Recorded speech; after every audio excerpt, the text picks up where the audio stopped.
بسم اللہ الرحمن الرحیم۔ السلام علیکم دوستو، کیا حال ہے؟ سب خیریت سے ہیں؟ سابقہ لیکچر میں ہم لوگوں نے اس میں اشارہ کو شروع کیا تھا اور اس کے بارے میں کچھ تعارف پڑھا اور شجرہ بنا کر اس کی اقسام کو دیکھا۔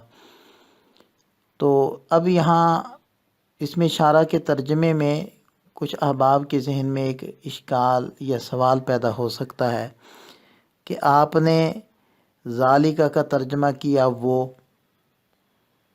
ایسے ہی تلکا کا معنی کیا وہ، ہاؤلائی کا معنی کیا یہ سب، اولائی کا وہ سب۔ تو یہی ترجمے تو ہم نے ابھی ایک لیکچر پہلے ضمائر میں کیے تھے، ہوا وہ، اور ہم وہ سب، اور ہیا وہ، ہننا وہ سب۔ تو یہ ضمائر کے ترجمے اور اس میں اشارہ کے ترجمے یہ تو ایک جیسے ہوئے، تو دونوں میں فرق کیا ہے؟ تو اس لیکچر میں ہم اس میں اشارہ اور ضمیر کے مابین جو فرق ہے اس کو واضح کرنے کی کوشش کریں گے۔ دیکھیں، جب کوئی چیز سامنے ہوتی ہے، چاہے وہ قریب ہو چاہے دور ہو، جیسے پہاڑ ہے تو دور لیکن ہے تو سامنے، سورج ہے، چاند ہے، وہ ہے تو سامنے ہی اگرچہ دور ہے۔ تو کوئی چیز سامنے ہو چاہے قریب ہو یا دور ہو، جب اس کی طرف آپ اشارہ کرتے ہیں تو اس اشارے کے لیے جو الفاظ استعمال کرتے ہیں ان الفاظ کو اس میں اشارہ کہتے ہیں۔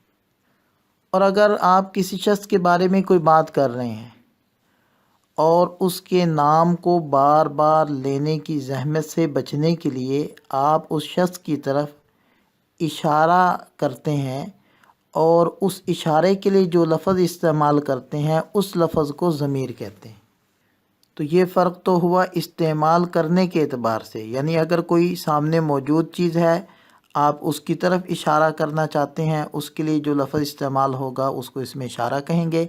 اور اگر کسی شخص کی طرف آپ اپنے کلام میں اشارہ کرتے ہیں تو اس کے لیے جو لفظ استعمال ہوگا اس کو ضمیر کہتے ہیں۔ اور اگر کسی کلام میں اسماء اشارات اور ضمائر استعمال ہو چکی ہیں تو ان کے مابین آپ فرق کیسے کریں گے؟ تو ایک فرق تو ان کی شکل و صورت کے اعتبار سے ہو جائے گا کہ ضمائر اور اسماء اشارہ کی شکل بالکل مختلف ہے۔ ضمائر بھی آپ پڑھ چکے ہیں، اسماء اشارہ بھی آپ اس سے پچھلے لیکچر میں پڑھ چکے ہیں، تو وہ بالکل ایک دوسرے سے مختلف ہیں، ایک تو اس سے بھی فرق ہو جائے گا۔ دوسرا فرق تھوڑا سا تفصیلی ہے، اس کو بھی آپ سمجھ لیں کہ جب بھی آپ اس میں اشارہ کو استعمال کریں گے تو ظاہری بات ہے کوئی چیز تو ہوگی جس کی طرف آپ اشارہ کر رہے ہیں۔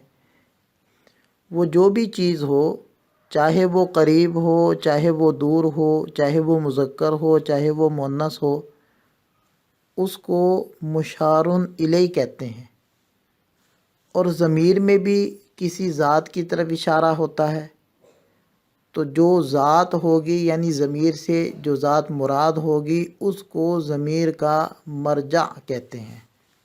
تو جب اس میں اشارہ استعمال ہو تو مشار الیہ یعنی وہ چیز جس کی طرف اشارہ کیا جا رہا ہے وہ ذکر کرنے میں اس میں اشارہ کے بعد آئے گی، یعنی اس میں اشارہ پہلے ہوگا اور مشار الیہ اس کے بعد ہوگا اگر اس کو ذکر کیا گیا ہے، ورنہ وہ محذوف بھی ہو جاتا ہے، یعنی الفاظ میں ذکر نہیں کیا جاتا۔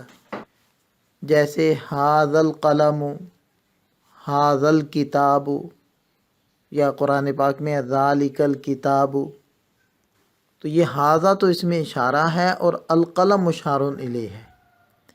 اسی طرح ھذا اس میں اشارہ ہے، الکتاب مشار الیہ ہے، اور ذالک اس میں اشارہ ہے، الکتاب مشار الیہ ہے۔ لیکن ضمیر میں اس کا برعکس ہے کہ ضمیر سے جو مراد ہوگا جس کو ہم نے مرجع کہا ہے، اس مراد کا پہلے گزر جانا ضروری ہے، ورنہ ضمیر کا استعمال ہی درست نہیں ہوگا۔ لہٰذا اس میں اشارہ کے بعد آپ نے مشار الیہ کو تلاش کرنا ہوگا، اور ضمیر کے موقع پر آپ نے پیچھے ڈھونڈنا ہوگا اور اس ضمیر کا مرجع یعنی اس کی مراد کو تلاش کرنا ہوگا۔ اور ضمیر کے مرجع کی تعیین کو اس قدر اہمیت حاصل ہے کہ اگر اس کو متعین نہ کیا جائے تو درست ترجمہ کرنا صرف مشکل ہی نہیں بلکہ ناممکن ہو جاتا ہے۔ جیسے آپ ایک مثال سے سمجھ لیں کہ میں نے خالد اور شاہد کو دیکھا کہ وہ دونوں کھانا کھا رہے تھے، اور یہ کھانا اس نے اس کو بطور اکرام کے کھلایا۔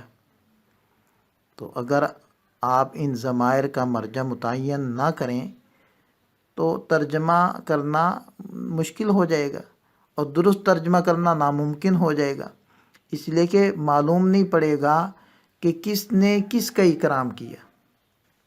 یا میں نے باپ بیٹے کو دیکھا کہ وہ ہاتھ سے لقمے بنا بنا کر اس کو کھلا رہا تھا۔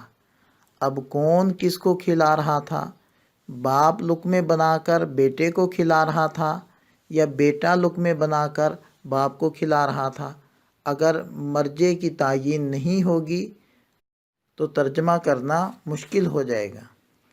اسی وجہ سے عربی کتب میں مرجع کی تعیین کو ایک اہمیت حاصل ہے، اور جب بھی کوئی ترجمہ کرے کہ جی اس نے، اس نے، تو اس کو روکا جاتا ہے اور اسے پوچھا جاتا ہے کہ ضمیر کا ترجمہ کریں، یعنی جو اس سے مراد ہے یا اس کا مرجع ہے اس کو ضمیر کی جگہ پر رکھ کر اس کا ترجمہ کریں۔ تو اس لیکچر میں ہم لوگوں نے اس میں اشارہ اور اس میں ضمیر کے مابین فرق کو واضح کرنے کی کوشش کی ہے۔ اس کو اچھے سے سمجھ لیں۔ اللہ تعالی ہم سب کا حامی و ناصر ہو۔ دعاؤں میں یاد رکھیے گا۔ السلام علیکم۔